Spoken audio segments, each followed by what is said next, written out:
So, for 2 days after Alessandro is stabbed to death, the murder is hushed up, and the Pelasgian government and Alessandro's chief ministers, among them Cardinal Cibo, um, secretly bring Cosimo to Florence, and then they clandestinely write to the Holy Roman Emperor to explain what has happened, because Alessandro had been married to Charles V's illegitimate daughter, Margaret. So, aside from the kind of political alliances between Florence and the Holy Roman Emperor, there are marital ones as well. Charles V had also proclaimed Alessandro Duke of Florence, so he really has a vested interest in how this scandalous situation in the dukedom is going to play out. In 1536, Charles V, the Holy Roman Emperor, had made a big show of accepting the keys to the city. He marches in. I mean, they didn't have much choice. They sort of had to give him the keys to the city. But he hands them back to Alessandro. So he's like handing over power to Alessandro, saying, yes, I give you the dukedom. But at the same time, he's underscoring who really has power in this situation, saying, that which I give, I can always take away. So there's a precarious balance between the dukedom in the name of Alessandro and then the backing of the Holy Roman Emperor, which is the invisible or sometimes very visible force that provides legitimacy to his reign. So this might be part of the reason why when news starts getting around of Alessandro's murder, there is no popular uprising as there has been in times past. People, they're just kind of exhausted, first of all, and then some of the forces, the exile forces, for example, of the Strozzi and other of the Ottimati families that had gone against Alessandro and the Medici, were sort of disorganized at this point. But there is a decision about what to do. The Florentine government breaks into camps because, on the one hand, you have Alessandro, who had a 5-year-old illegitimate child, and some of the Florentine leaders want him to take over the government, but most of the Ottimati don't like the idea, as he is an illegitimate son, and also he's young, he could be controlled by his mother. And on the other hand, they don't want to return to a popolo-controlled religious government like that of 1527 to 1530, in which they essentially lost control over the city. So again, we have a power vacuum in Florence, and to fill it with someone that the Ottimati thought they can control, they bring in Cosimo. Then they declare him, and here's an important point, capo e primario, but not Duke of Florence. So capo e primario means like head and first, so first citizen, or the head of the state, but not Duke. They're not willing to go that far. So he's young, which is a kind of strike against him, but he is a Medici, and he's been outside the direct sphere of the top family members in the Medici family for much of his life. So what happens is the Senate of the 48, they elect him into power, but then immediately try to prohibit him from making any decisions or taking any sort of action without the supervision of the 4 top advisors, the sort of cabinet that's a political remnant from the days of Alessandro. But they've underestimated Cosimo. Cosimo and his allies are able to outmaneuver them. Cosimo has a vast network already at this point of allies and spies, and his top men in Florence, who is the Count Cifuentes, he comes to negotiate between Cosimo and the Ottimati and the exiles. We have to remember, of course, there's always a host of unhappy former Florentines who in one political crisis or another have gotten on the bad side of the Medici, and they've been tossed out of the city, and they're practically scheming at the city gates for a way to get back into power.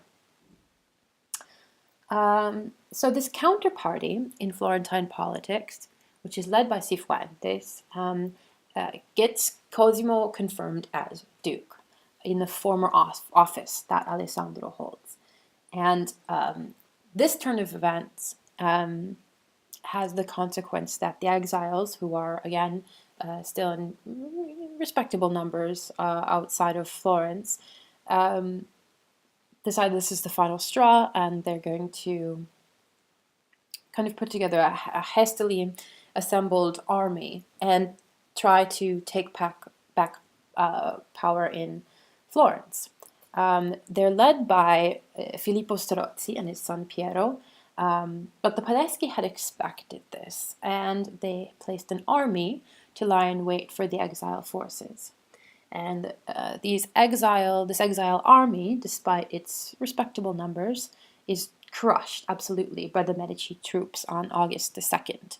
August is the 1st or the 2nd, there are various reports, but at any rate, this later becomes a sort of national holiday, and it was this battle at Montemurlo, which is a nearby village, has become known as the Republic's last stand. But really, in reality, it's sort of the end to decades of revolt after revolt and political instability. And it's crushed in a really cold-blooded manner. So not only is the battle decisive, but then the leaders, the exile leaders, are taken into Florence, and many of them are executed in truly horrific ways. They're disemboweled, they're cut to pieces, they're hanged, they are dragged through the streets, then usually tossed into the Arno River, then sometimes the body is fished out, dragged through the streets again. It sends, in the strongest terms possible, the message that the Medici rule here, we are back, we are in power, and this is what will happen to anyone who goes against us.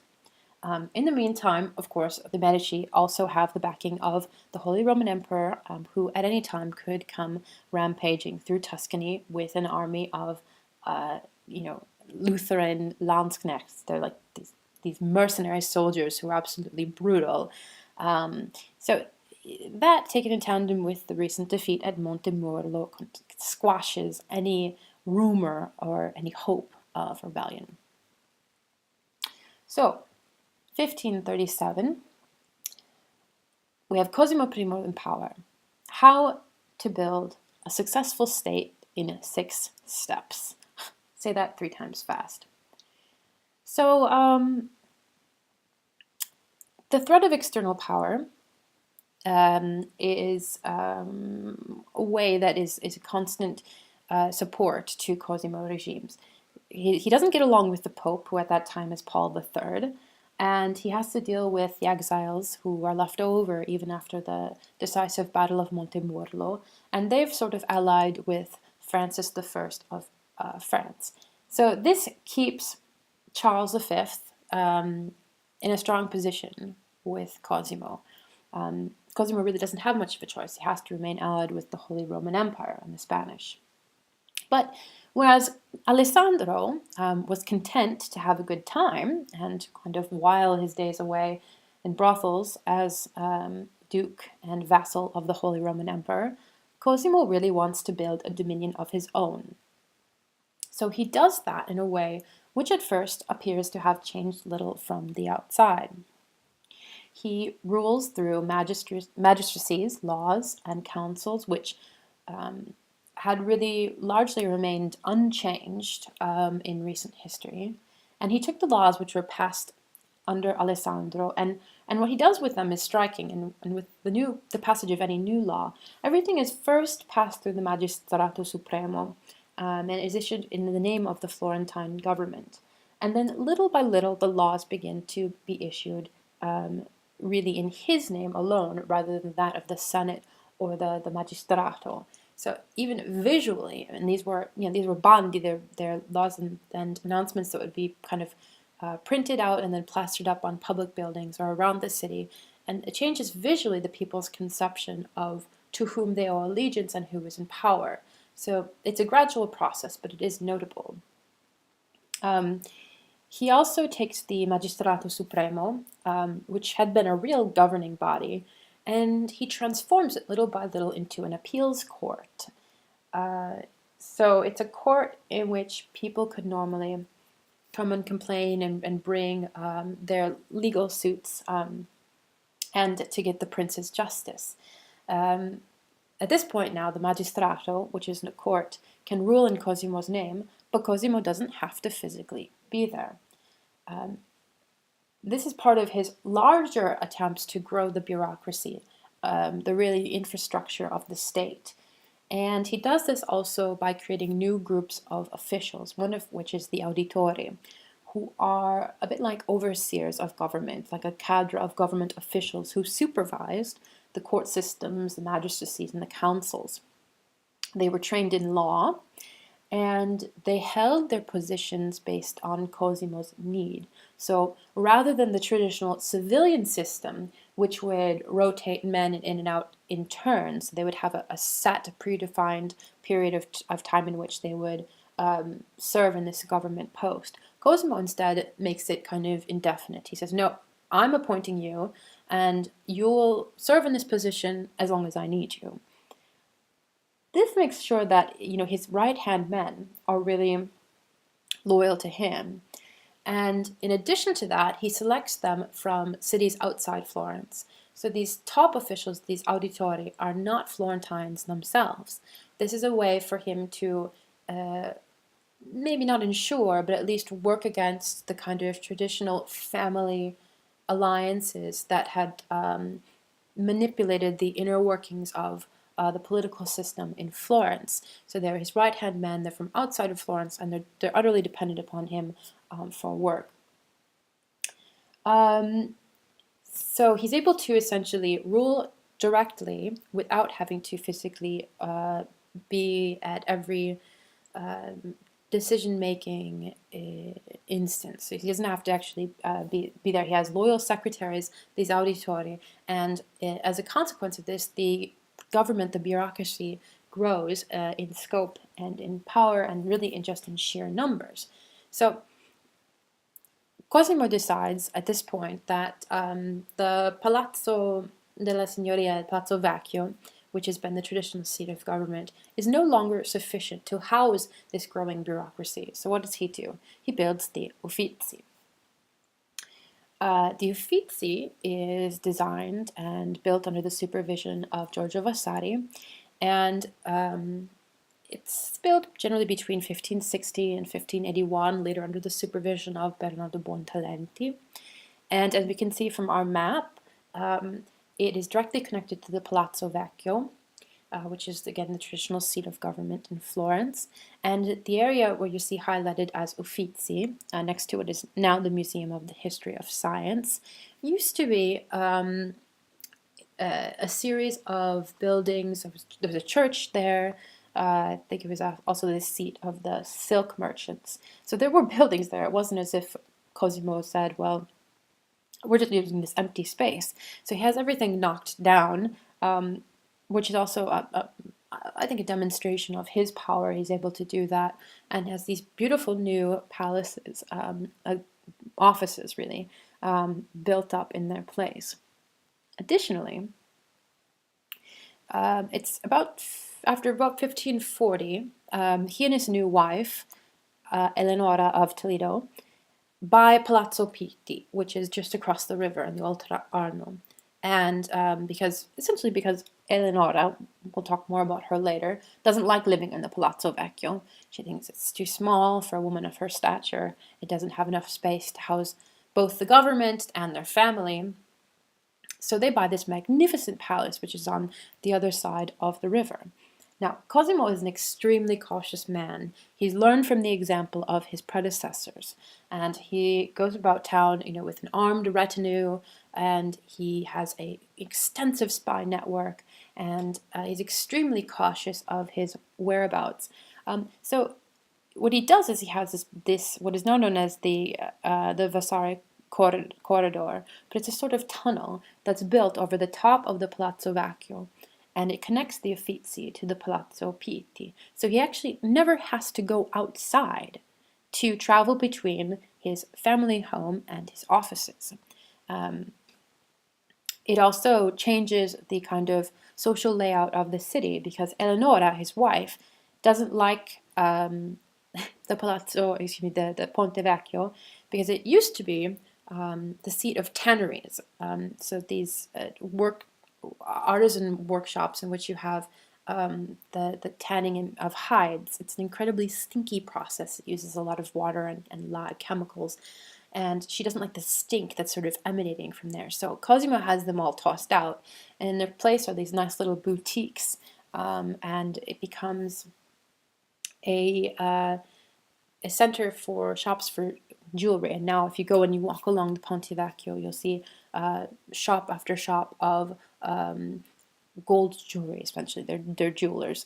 So it changes the real, the physical and really the social layout of the entire city. Now, at the same time, Cosimo transforms the seat of government in Florence into a real court, an aristocratic court, which hadn't existed previously in Florence. He takes the Ottimati families and turns them into a sort of tamed aristocracy that is dependent on his royal favor. So this is much like other European courts at the time, where in England you have, the barons who are brought under the power of Henry VII, and in France the same thing is happening with these sort of regional dukedoms that are all kind of being forced in one way or another to become subordinate to the king. The same thing is happening, or is Cosimo is attempting to work out the same thing in Florence. So this new court has rules and rituals, and Cosimo begins to issue titles of nobility to the elites, which is a practice that's completely previously unheard of in Florence. And he creates, crucially, the Order of Santo Stefano, which is the Knights of St. Stephen. And this is a sort of navy military order that's designed to beef up Tuscany's presence in the Mediterranean and to defend the coastline from Moorish, Turkish, and North African pirates. Members of the order had to be seen regularly at court, and the more diligent they are about their participation in the court rituals and being seen at court and sort of bowing down to Cosimo, if you will, the more their stipend increased. So it's directly, Cosimo is actually paying them. And he also admitted foreigners and a sort of nouveau riche merchants and other new rich elites in the city. And this keeps the centuries-old elite families in Florence in their place. If they all have to go and give court to Cosimo in the presence of foreigners and also these kind of nouveau riche, it sends a strong message that Cosimo has the power to put them all on the same level, which is essentially below him. At the same time, he patronizes the formation and maintenance of new academies. These are, for example, the Accademia degli Umidi, which is later known as the Accademia Fiorentina, which promotes the study and the codification of the Tuscan vernacular language, until these duties are later overtaken by the Accademia della Crusca, which is established by Cosimo's son Francesco in 1583. So this is part of a larger movement in which the vernacular language, the language that is spoken by the people, becomes used in official government business. It becomes the language of the state, whereas previously you have Latin predominating, and also, for example, in England you have Latin and French. This is part of a Europe-wide phenomenon in the 16th and 17th centuries, in which the spoken language also becomes the state language. And as part of that, it's Italian, especially the modern Italian as we know it, comes more or less from this movement in Tuscany to codify the language, to make it regular. That means to regularize the spellings, the pronunciation, to make it a language that everyone is essentially going to more or less be able to understand, to produce dictionaries and essentially rules about the language itself. So it's another way to make things run more smoothly in a state, in a bureaucracy. Everyone's speaking the same language, and all of your decrees and your laws are being issued in that language as well. So besides the Accademia Fiorentina, he also establishes the Accademia del Disegno. This is for painters, sculptors, architects. Among them, Agnolo Bronzino and Giorgio Vasari are the leading members. And another way he's able to influence people's behaviors and activities in this new unified state is to issue new laws, which extended harsh punishments for sexual and violent crimes. We've already seen in previous weeks, we talked a bit about the laws that are issued against homosexual acts. But the crucial part is that these new laws apply to, quote, any person of whatsoever estate, rank, dignity, or condition. And they applied not just in Florence, but across Tuscany. So this is another way to curb the power of the Ottimati and other elites in Tuscany. Still, the region itself, Tuscany, is an overlapping series of local dominions. Each have their own legal and social traditions. So, as a rule, with important exceptions, of course, Cosimo doesn't attempt to regularize these laws, that is, making all of Tuscany subject to the same legal codes at every level. He attempts to centralize them, to make them subordinate to a higher system of courts that are found then in Florence. But he doesn't meddle, he doesn't interfere at the local level. So this allows some flexibility. People who are used to their own traditions are able to keep them at a local level. He also is really quite clever about his finances. He mostly leaves the existing tax system in place, such as the decima, which is a 10% tax on property. But he also looks for ways to reduce the tax burden, how much is actually being taken from individuals.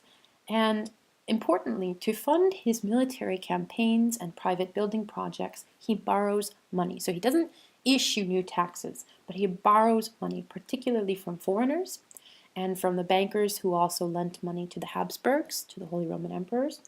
Again, he does this rather than saying, imposing some new arbitrary tax on Tuscans and Florentines. Not only does this make the kind of common people happy, but it allows him the freedom to use the funds as he deems best, rather than being subject to government oversight, as would have been the case with taxes. At the same time, he mints a new coin, which is the gold scudo, which is worth about 7 lire. And instead of using the traditional symbol of the lily and St. John the Baptist, as you'll remember from the florins that were circulated widely in medieval Italy and Europe, he uses an image of the Medici shield with the palle, the 6 balls of the Medici, and on the other side is an image of his own likeness. It's an engraving of his face in the tradition which of such the Roman rulers and also as other European rulers are doing at that time. Because of his economic policies, he's able to balance his budget. He came in with very little private wealth, but he died with something like 1,200,000 scudi being his net worth. He did this by acquiring property, sometimes in the form of conquest, as with the Republic of Siena in 1555, or through lending at interest, by using the Monte di Pietà, which is a sort of public bank, which becomes very popular after the dowry fund is dismantled in approximately the same period. So the Monte di Pietà traditionally issues small loans at a 5% rate to the poor, but in this period Cosimo extends the powers of the bank to issue larger and larger loans at the same low interest rate to Cosimo himself and also to his friends. In the end, they end up making huge profits off of this, and they reinvest these loans in new industries such as mining, in sugar production, and in silk manufacture. Cosimo also engages in a bit of realpolitik by, economic realpolitik, by inviting Portuguese Jews who were expelled in the last part of the Reconquista in 1492, Portuguese Jews who were very powerful merchants to come and settle in Tuscany to trade. He still required them to wear a yellow badge and to live in ghettos in Florence and Siena. But in Livorno, which we'll talk about more next week, he establishes Livorno as a base for his privateering fleet, the Knights of Santo Stefano. And in Livorno, these Jewish merchants also settle, and they build up a considerably important entrepot in Livorno and bring in quite a bit of money. And in that case, they're allowed to live freely in the city without being enclosed in a ghetto. So these are various strategies by which Cosimo is able to increase the economic stability of the state of Tuscany. Meanwhile, the population of Tuscany and Florence continues to grow in spite of middling agricultural output. Again, we'll talk more about that next week. So by the mid-16th century, Florence is home to about 60,000 people. So that's a 40% increase from the 15th century. And about 600,000 people are living in the dominion of Tuscany. So despite plague and also famine, the population continues to grow.